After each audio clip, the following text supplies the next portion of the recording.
The airport security officer touched my elbow and told me to step out of the line. At that exact moment, my mother started screaming across the terminal that I was a thief.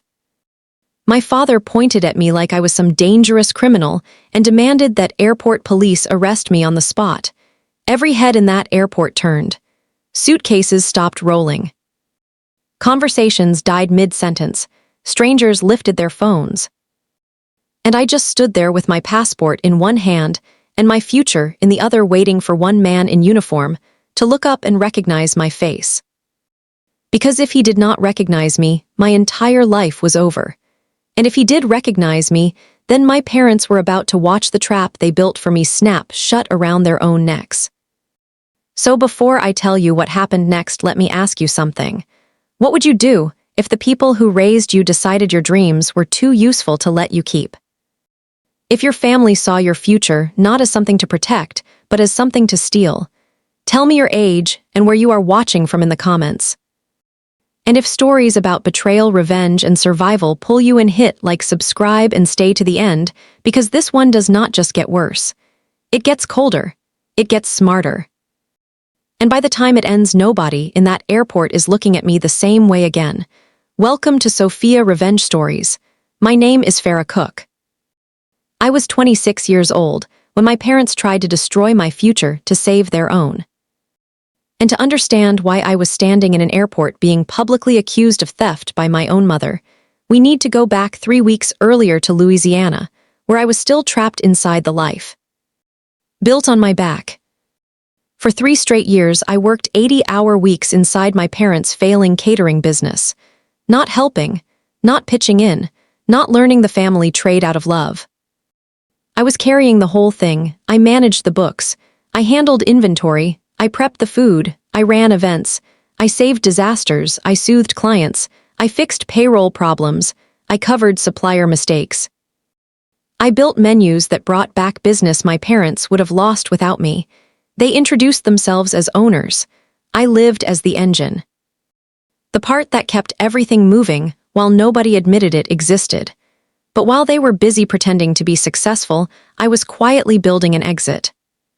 See, the kind of corporate clients we served did not always want the simple menus my parents could handle. Some of them wanted upgrades, private executive dinners, premium ingredients, last-minute custom menus, complex presentations. My parents usually said no because they were lazy and disorganized, so I made separate legal arrangements with those clients. I sourced the ingredients myself. I billed the upgrades separately. I did the labor privately. And over 3 years, I saved $42,000. Every dollar was documented. Every payment was clean. Every bit of it was meant for one thing: Italy, a prestigious culinary management program in Rome, not a fantasy, not a someday plan, a real acceptance, a real ticket. A real new life. My bags were packed. My flight was booked. My future had a departure time. And then the night before I was supposed to leave, my passport disappeared. I searched my room so fast I could barely breathe. I emptied drawers, ripped apart suitcases, checked every coat pocket twice, went through my lockbox, nothing. And somewhere deep inside me, I already knew this was not a mistake. I walked into the kitchen and found my mother standing at the stove, stirring a pot of seafood gumbo like it was any other night. She did not look worried. She did not look surprised. She did not even look up. "You are not leaving," she said. That was it. No apology, no explanation. Just a calm little sentence dropped into the room like a knife on a table. My father was leaning against the counter with his arms crossed. "Your sister Harper is pregnant," he said. "She needs help around the house. Who is going to cook and clean for the business if you leave?" Harper was 23, healthy, perfectly capable of taking care of herself. But in my family, Harper was always the one who received, and I was always the one who supplied. Her wants became emergencies. My dreams became inconveniences. I stared at both of them and realized they had stolen a federal document from me, not because they were desperate in the moment, but because they had been planning this. They had waited until the last possible second. They knew the flight was non-refundable. They knew the school term was about to start. They knew exactly what they were doing. And the worst part was how calm they were. Like this was normal. Like parents stealing their daughter's passport to trap her at home was just another household management decision. I wish I could tell you I exploded. I wish I could tell you I screamed. I wish I could tell you I smashed every plate in that kitchen and left them standing in the mess. But I did not. I turned around, walked back to my room, locked the door, and sat on the edge of my bed with my hands in my lap, listening to the refrigerator hum down the hallway while my whole life slid out from under me. That should have been the lowest point. It was not. Because 3 days before my passport vanished, something else had happened, and at the time, I did not understand how important it was.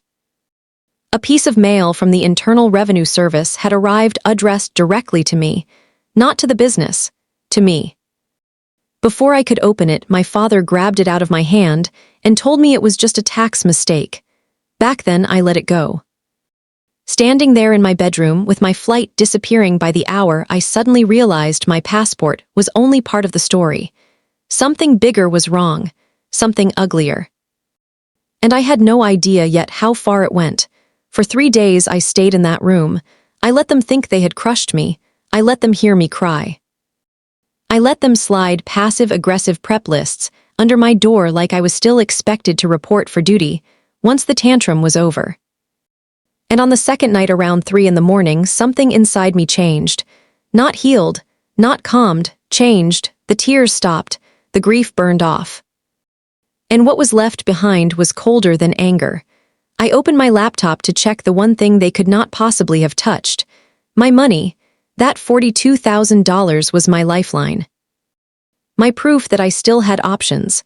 I logged into my bank account and saw a red notification waiting at the top of the screen. Pending outbound transfer. $15,000. Destination Harper Cook Baby Shower Fund. For a second, I thought I was hallucinating. I clicked into the details. The transfer had been initiated from an old secondary savings account linked to my main balance. An account my mother had helped open when I was 16. Back then, she insisted her name stay on it for emergencies. I had forgotten it even existed. She had not. My mother was not just trapping me physically. She was draining my escape fund to finance my sister's luxury baby shower. That was the moment I understood something that would shape every move I made after that. They were not trying to calm me down. They were trying to remove every possible path out.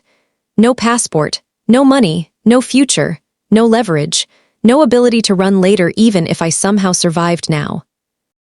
And still somehow, that was not even the deepest betrayal. Not yet. The next morning after my father left to pick up seafood for the business, I drove straight to the bank.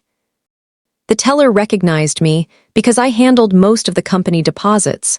I handed her my ID and told her to stop the transfer. She checked the account and told me my mother, as joint holder, could just initiate it again. So I told her to close the account immediately and wire every remaining dollar into a new high-yield account under my name, only at a different institution. $42,000. Every cent moved, every bridge burned, the wire went through. The old joint account dropped to 0. For the first time since the passport vanished, I felt my lungs fill properly. They could steal documents, they could lie, they could trap me in a house, but they were not getting my money. Still, I knew better than to celebrate. If my parents found out I blocked the transfer, they would escalate fast. So I went home, tied on my apron, picked up a knife, and started prepping 50 pounds of onions like nothing had happened. My mother walked in, saw me working, and actually smiled. A smug little smile. That smile told me everything. She thought 3 days of isolation had broken me. She thought I had accepted my role again. Harper wandered in later, waving nursery fabric swatches and bragging that Mom said they could afford custom silk curtains now. She wanted a reaction. She wanted to watch the pain land. I just kept chopping and told her blush pink suited her. She left disappointed. And I understood the first real weapon I had: false surrender. Let them think the cage worked. Let them relax. Let them get careless. Because the second people like that think they have full control, they stop hiding what they are really doing. That night, I got a message from a number I did not know. Encrypted link. One line, meet me at 6 in the morning at French Truck Coffee. Bring your birth certificate and 2 extra forms of identification. Come alone. It was from Valerie, my estranged sister-in-law. Years earlier, she had escaped my older brother after my parents tried to pull her into one of their financial disasters. Valerie was one of the only people who ever saw my family clearly. She worked as a federal auditor. She did not deal in feelings. She dealt in systems, evidence, patterns, and consequences. If she was reaching out, it meant something had already surfaced. I met her the next morning in New Orleans. She was waiting with black coffee, and that same expression she always wore when the numbers told a dangerous story. She did not ease into it. Your mother reported your passport stolen to the State Department, she said. Not hidden, not taken. Formally reported stolen, using my name, my date of birth, my social security number. Impersonating me on a recorded federal line. My stomach dropped so hard I thought I might throw up right there in the coffee shop, and Valerie kept going. If you had found the passport and tried to use it at the airport, you would have been flagged and detained. That was their plan, not just to stop me leaving. To set me up so that trying to leave would get me dragged away by federal officers. That was the first time I realized my mother was capable of a level of calculation that honestly terrified me. Not emotional sabotage, strategic sabotage, paperwork sabotage, bureaucratic sabotage, the kind that ruins lives quietly and legally enough to trap you before you even understand what happened. Valerie had already pulled strings. She got me an emergency passport agency appointment. She told me to stay factual, do not accuse them unless asked, get the replacement first, survive first. Fight second. We went to the federal building and I filed the affidavit. I paid the emergency fees. I swore under penalty of perjury that my passport had been stolen and used without my consent. Then the agent behind the glass told me the replacement would take 10 days because of the fraud flag. 10 days. 10 more days under my parents' roof pretending I did not know what they had done. 10 more days of acting useful while they thought they owned me. I could have broken right there. Instead, something odd happened while I sat in that waiting room. A memory surfaced. 2 years earlier, my parents had overbooked themselves into a disaster and accepted a last-minute gala for Customs and Border Protection. 300 guests, high-profile event, too little staff. Too little time, typical Richard and Brenda chaos. I practically carried that event on my back. Afterward, one of the officers organizing the memorial dinner came into the kitchen. Tall, sharp eyes. Commanding presence, Officer David Rowlands. He ignored my father trying to steal credit and came straight to me, told me he knew hard work when he saw it, told me I had saved the night. Back in the waiting room, I remembered his face so clearly it almost felt like a warning from the future. At the time, I did not know why that memory mattered. I would soon. When I got home from New Orleans, my father was waiting in the kitchen furious that I had disappeared all morning. I lied smoothly and told him I had been checking seafood suppliers. He believed me. That alone told me something crucial. They still did not suspect I was fighting back. I had 10 days. 10 days sounds like time when you say it casually. It is not time when you are trapped inside a house with people who have already stolen your identity. It is a countdown, a tightrope. A silent war fought in glances and kitchen routines and half-truths. And on the second night of that countdown, I finally learned why that IRS envelope had been addressed to me. I slipped into my father's office after midnight. He kept a locked, steel filing cabinet full of official paperwork he never let me touch. I opened it with a key from the master ring I used for supply closets and storage locks. Inside were overdue invoices, lease notices, vendor letters, and then the envelope, the IRS notice. I opened it. Intent to levy unpaid payroll taxes, over $70,000, and it was addressed to me personally. That made no sense, unless I was not just an employee. Unless on paper, I was something much worse. I dug deeper and found the black binder holding the company formation documents. There, in an amended operating agreement dated 2 years earlier, was the line that nearly stopped my heart. Farrah Cook, 100% managing member, sole owner. I flipped to the signature page. A perfect forgery of my name sat on the line, notarized by one of my mother's country club friends. My parents had transferred the entire failing business into my name without my knowledge. They had shoved all liability onto me, all the tax debt, all the vendor exposure, all the future collapse.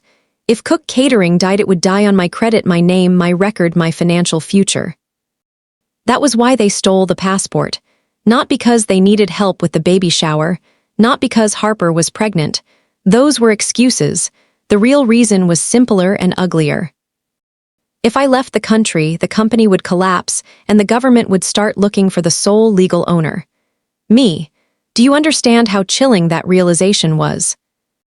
I had spent years thinking I was an exploited daughter. In reality, I had been turned into a financial body shield, a human firewall between my parents and the consequences of their own fraud. And in that moment, I understood something else. Escape was no longer enough. If I ran without dismantling what they had done, that fraud would follow me across the ocean and destroy my future anyway. So I stopped planning an exit and started planning a controlled demolition. I photographed everything: the forged transfer, the notary page, the IRS notices, equipment financed in my name, vendor contracts using my forged initials, loans tied to my social security number, ledger entries showing my father pulling company funds for personal expenses. I scanned it all into an encrypted folder and sent it to Valerie with one message: I need a lawyer who handles hostile liquidations.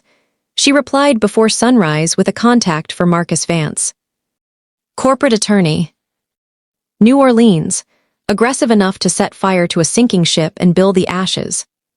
I called him from the walk-in cooler the next morning while my father drank coffee I had made for him, and my mother flipped through baby shower magazines funded by the money she had tried to steal. I told Marcus I was the sole legal owner of Cook Catering and I wanted dissolution papers drafted. When do you want to execute? He asked. I looked through the cooler window at my parents in their kitchen kingdom, drinking lattes and making plans with my life. 10 days, I said, the exact day my flight leaves. And this is where the middle of the story gets dangerous. Because revenge in stories usually comes with yelling and dramatic confrontations and a lot of obvious setup. Real revenge is quieter than that. Real revenge happens in portals and signatures and things nobody notices until the lights go out. Over the next several days, I did not scream. I did not threaten. I did not expose them. I unplugged them. One payment method at a time. Cook Catering survived on razor-thin margins and my personal credit line kept most of it afloat. Seafood distributor, removed. Produce supplier, removed. Linen service, removed. Premium meat vendor, removed. Every account shifted to manual payment only, cash on delivery. Without my credit behind it, the company had no oxygen. Then I emailed my culinary program in Rome and requested a short deferment because of a family emergency. They approved it. My spot was safe. My life was still waiting. Then I booked the real flight. One way to Rome with a layover in Frankfurt. Saturday, 1 in the afternoon. The same Saturday as Harper's extravagant riverfront baby shower. And because my father was a snoop, I also created a fake itinerary. Domestic flight. New York, LaGuardia, 3 in the afternoon, Terminal B. I printed it and left it half hidden in a magazine in the office where I knew he would find it. He did. I watched him through the glass. The smug smile on his face when he read it nearly made me laugh. He thought he had uncovered my secret. He thought he knew where I was going and when. He had no idea he was staring at bait. From that moment on, the house changed. The tension softened. My parents believed they had me cornered. My silence looked like surrender. My work looked like obedience. My careful prep schedules for Harper's baby shower looked like dedication. They did not know the walk-in cooler was almost empty. I placed no big orders. No lobsters. No prime rib. No imported cheeses. No champagne. I pinned beautiful detailed prep charts to the corkboard, knowing they meant nothing because the ingredients simply were not there. That baby shower was a countdown bomb, and I was the only person who knew the wires had already been cut. 48 hours before the event, Harper stormed into the kitchen, demanding $10,000 for custom wallpaper and an imported crib. When I refused, my mother arrived with a handwritten contract on yellow legal paper ordering me to transfer my savings into the family account or get thrown out that night. That was their next move. Not persuasion, extortion. They wanted the money cleanly enough that later they could call it voluntary. I looked at the paper, and for a second I saw my whole childhood in it. Every guilt trip. Every demand. Every time I was told that being a good daughter meant handing over whatever part of myself was still intact. Then I folded the contract and put it in my apron pocket. No, I said. My father came in shouting that I owed them everything because they had given me a roof and a job. And that was the moment I finally said something he could not bully past. Let's run the math, Richard. I told him I had worked 80-hour weeks for 3 years, and based on normal executive chef compensation, he owed me about $150,000 in unpaid wages. I told him I was not his maid and not his bank. They did not know how to respond. People like that never do once fear stops working, so they switched tactics again. They locked me in the storage room above the kitchen. Hot, dusty, isolated. They thought it was punishment. It was a gift. Because in that room with my phone, my laptop, and boxes of old records around me, I scheduled the company dissolution to execute automatically at 8 o'clock Saturday morning. The morning of my flight. The morning of Harper's event. The moment the state recognized the LLC as dissolved, the bank would freeze the operational accounts. The insurance would void. The vendor charges would start bouncing. The company would not fail loudly. It would simply stop breathing.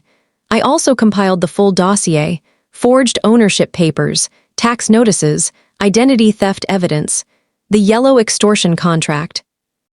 Every piece of it backed up and sent to Valerie. If my parents tried to call the police on me, I would not need a speech. I would need receipts. The next morning, my father unlocked the storage room expecting tears and apology. I walked right past him in total silence, went downstairs, tied on an apron, and started mopping an already clean floor. He and my mother looked at each other confused. That silence unsettled them more than any argument could have, because rage they understood. Pleading they understood, but calm. Calm meant I knew something they did not, and still they did not know enough. Not until Harper broke into my bedroom looking for money and found my packed suitcases hidden under a canvas tarp. The second she screamed that I was leaving, the entire house shifted. My father ran for the office, grabbed the fake New York itinerary, and came back grinning like he had caught me. He thought he had the schedule. He thought he had terminal information. He thought he could block my car and stop me at the right moment. So he went outside and boxed my sedan in with his SUV. Bumper inches from bumper, a physical message. Try it. That image should have scared me. Instead, it calmed me, because it confirmed he still believed the lie. He did not know Valerie was picking me up in the middle of the night. He did not know my actual flight was earlier and international. He did not know at 8 the next morning his entire business would legally cease to exist. He thought he was guarding the gate. He was actually guarding the wrong door. That night, I waited until nearly 2 in the morning. The house was silent. I rolled my suitcases through the hallway and down the back stairs. I stopped in the kitchen first. Maybe that sounds strange, but I needed one last moment there. I wiped the main prep table clean, opened the walk-in cooler, and looked at the empty shelves. A little milk, a head of celery, expired mustard. That was all. Then I took off the stained old apron I had worn through years of unpaid labor, folded it neatly, placed my mother's unsigned extortion contract beneath it at the center of the polished stainless steel table, a resignation letter in objects. Then I walked out the back door and dragged my luggage down the gravel drive. I did not hurry. I did not sneak. The motion lights snapped on halfway down. My father burst onto the porch in his bathrobe, screaming that I had nowhere to go because my car was blocked in. I kept walking. Because for the first time in years, he was shouting from behind me instead of standing in front of me. Valerie was waiting at the end of the road, with the engine running and the headlights off. I loaded my bags, got in, and we drove into the dark. She asked if I had left the kitchen clean. Spotless, I said, and empty. That should have been the end of the escape. It was not. Because as soon as we got on the road, Valerie said the one thing that made my stomach tighten again. They are going to escalate, and she was right.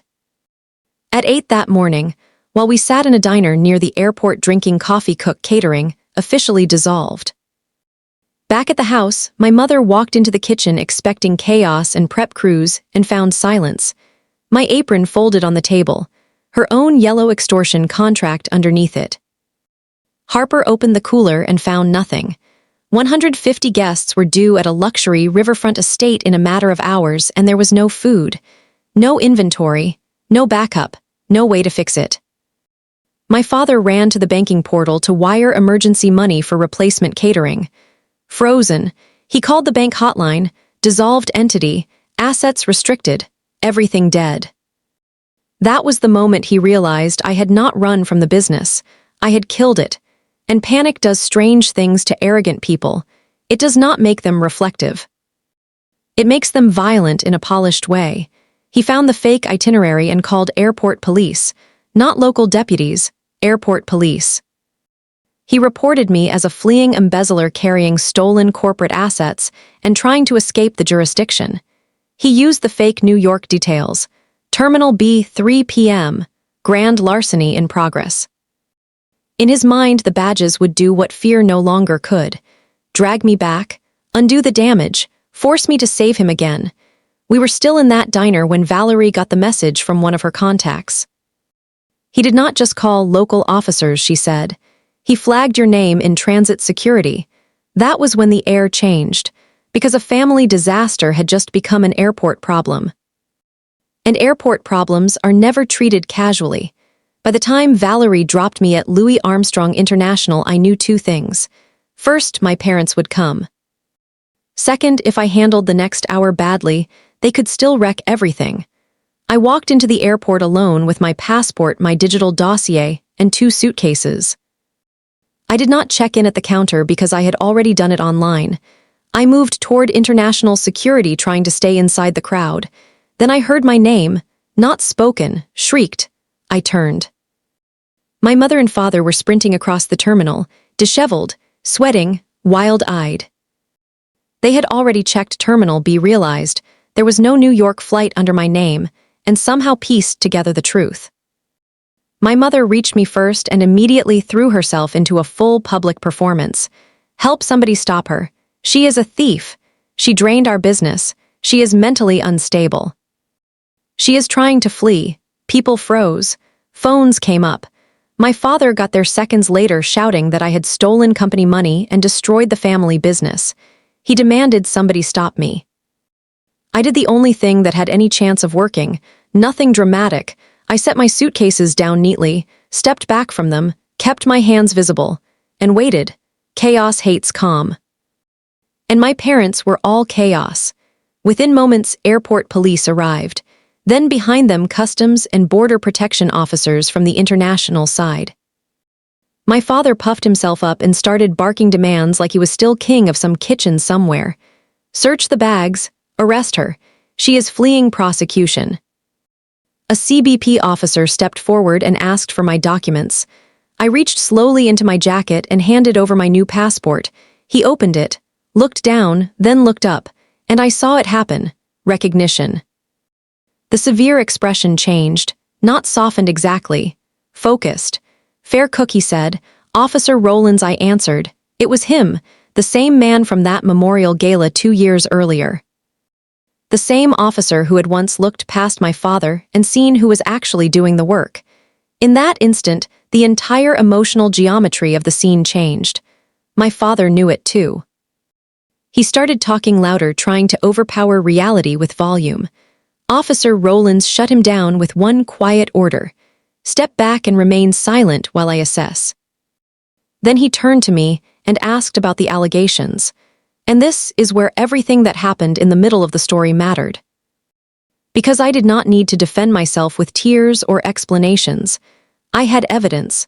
I opened my banking records and showed him the independent deposits from my private culinary contracts. I explained that the $42,000 was mine and fully documented. Then I told him I had legally dissolved the LLC because I was the sole owner on paper. My father shouted that was impossible. So I told Officer Rowlands that 2 years earlier my parents had forged my signature and transferred the failing business into my name to shield themselves from payroll taxes. Then I handed him the encrypted drive.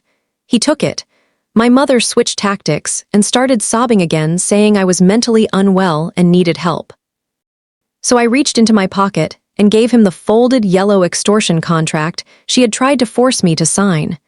That stopped the fake tears almost instantly, and then I gave him the final piece.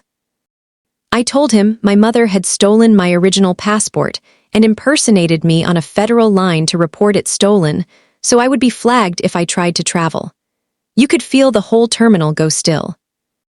Not just quiet, still, like even the air had paused, because that was no longer family drama. That was identity theft against a federal agency. Officer Rowlands looked at my parents with a kind of cold disbelief I will never forget. Then he said words that changed the balance of power forever. These are not family disputes.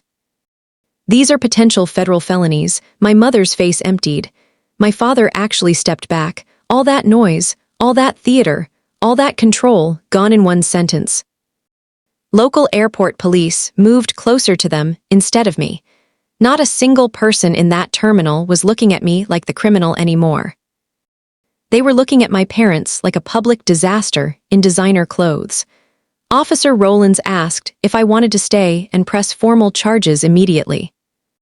And I know some people hear that part and expect me to say yes. Expect a perfect revenge ending where I watched them get handcuffed and marched away while I smiled. But that is not what happened. Because by then I felt something emptier and stronger than revenge. I was tired, not weak tired, done tired. The kind of tired that comes when you realize anger still ties you to people you no longer want connected to your life. So I looked at my parents, standing there humiliated, exposed, desperate, and small, and I said the most honest thing I could. They are not worth missing my flight. That hurt them more than screaming ever could have, because it told them exactly where they stood, not in my heart, not in my future, not even at the center of my revenge. They were just an obstacle I was finally finished removing. I looked at my mother and reminded her that Harper's 150-guest baby shower started in a few hours, and maybe she should worry about feeding them. Then I picked up my bags. Officer Rowlands personally directed me toward priority screening and made sure nobody touched me. I walked through security, placed my things in bins, stepped through the scanner, gathered my bags on the other side, and somewhere between that checkpoint and my gate, the weight of Louisiana finally started falling off my body. I boarded my flight. Not economy, business class. Lie-flat seat, champagne in a crystal flute, and while I buckled in and watched the runway slide past the window, the full-blast radius hit back home. At the riverfront estate, Harper was still floating through the ballroom, promising luxury, dining to wealthy in-laws and old money guests. No appetizers came out at noon. No servers appeared. No carving station, no lobster tartlets, no prime rib, no champagne displays, nothing. Eventually Harper walked into the catering kitchen and found it empty. Cold, bare, dead. She started calling my parents, straight to voicemail. Because while she was having the most humiliating day of her life, they were still trapped at the airport, dealing with officers and reports, and the consequences of trying to weaponize law enforcement against me. Valerie later told me the social fallout was immediate and vicious. The in-laws left. The guests whispered. The perfect family image my mother had been polishing for years shattered in a single afternoon. And maybe the cruelest part is that I was not there to watch it. I was over the Atlantic sleeping for the first time in years without setting an alarm. No prep list, no emergency calls, no morning dread. Just clouds and distance, and the strange silence that comes when your body no longer expect someone to ruin your day before breakfast. When I landed in Rome, I turned my phone back on standing beside baggage claim. The notifications hit all at once. Missed calls, texts, voicemails. My father was begging, not raging, begging. Please call the bank. Please undo the dissolution.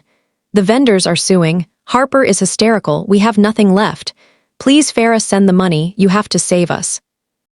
I stood in that airport, in Italy, listening to the man who once screamed that I owed him everything, now ask me to rescue him from the consequences of trying to destroy me.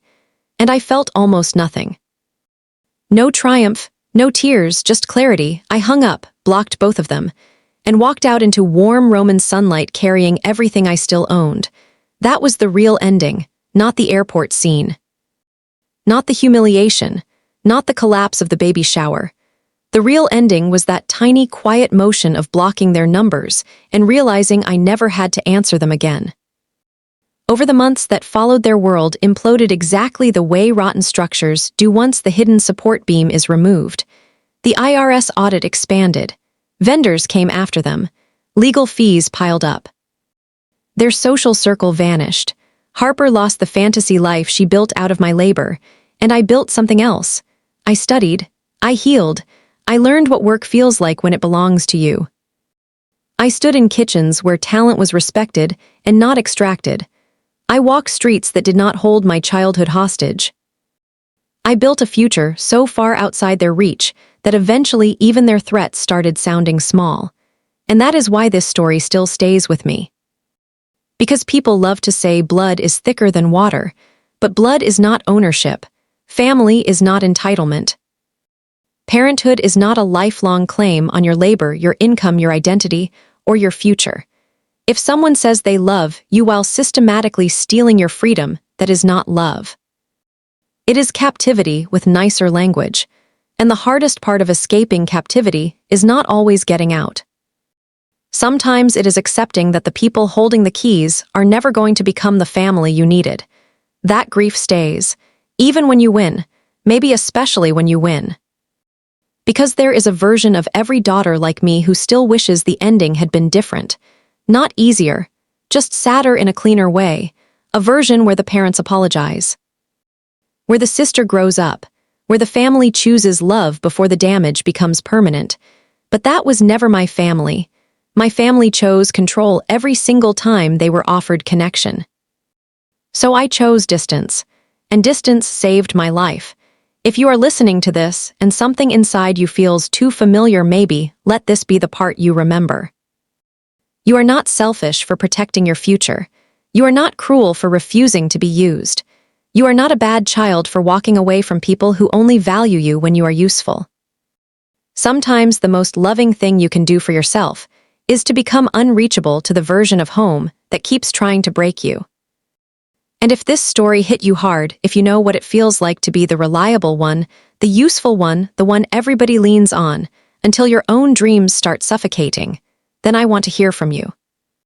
Tell me in the comments where you are watching from and what part of this story hit the deepest. If you have ever had to choose between family peace and your own future, tell me with a single word. Freedom.